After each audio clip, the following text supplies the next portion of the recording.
Mına ahırkı mezginde şu Kırgız Respublikasının Premier Ministerliğe şu talapkar bolup atkan Ulukbek Baripov şul 4 yıl susaq tağışının başlığı bayağı kanalda Tajik tarafına ötüp ketkende taktalabagan malumatты berip atatdı. Urmatlı tuğanlar mına Kırgız Tajik çegara köygöyünü jakşı bilebиz. Biz kalayбыз şu çegara tınçlıkta söyleşүү жолдору менен чечилишти. Бирок биздин ушул Улукбек Бариповго окшогон белдүү жигиттерибиз жогорку трибунадан ушул такталбаган маалыматты бергени биздин элди өкүндүрөт да туугандар.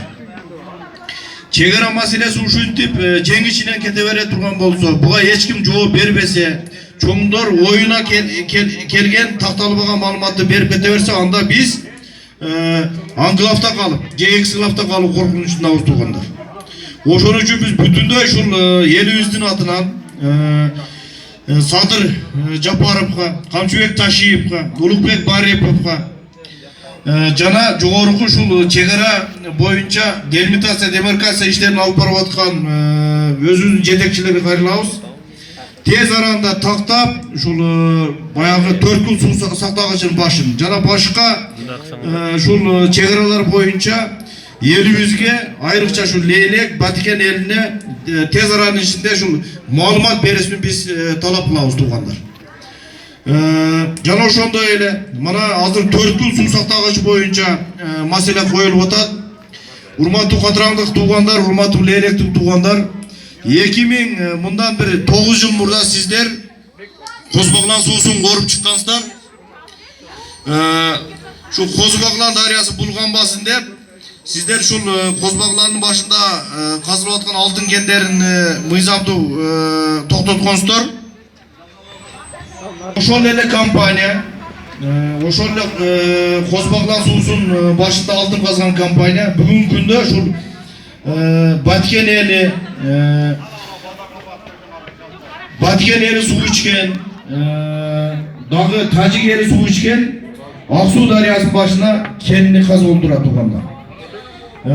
Biz şu jogorku talaplardan soranabız, bizdin eldin talabı Kozbaglan Daryası'nı taza saktoo, Aksu Daryası'nı taza saktoo, ekologiya kerебиз.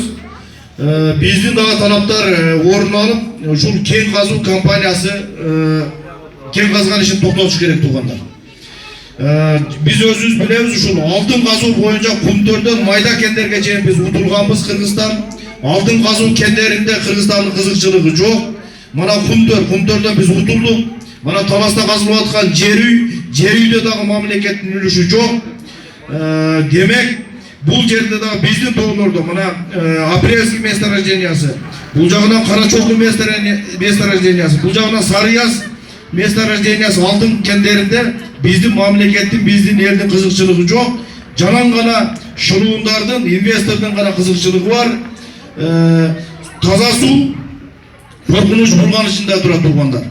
Баткен эли суу ичкен, Лейлек эли суу ичкен дарыялар бүгүн күндө уулануу жана булгануу коркунучунда турат туугандар. Биз ошондой эле ушул бийлик өкүлдөрүнөн ушул кенди токтотуп, чегара маселесин ушул айрыкча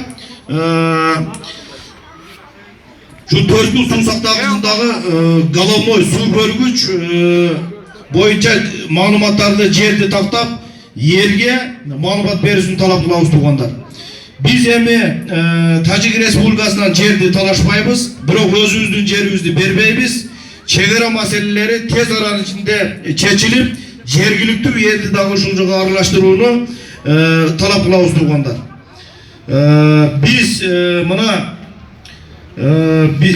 dagı bilebиз, şu jeribizdi ata-babalardan bizge ötközüp bergen, biz dagı şu kolda bar жерди сактап kalıp келечек muğumga ötközüp berip tuğanlar. Oşon üçün biz şul bildirүүnü, şul talaptardı tez aranın içinde şu elibizge жооп berүүnü talap kılabыз tuğanlar. Rahmat ko'ngil burganыңыздарга. Eldi tarttыңарбы? Tarttık.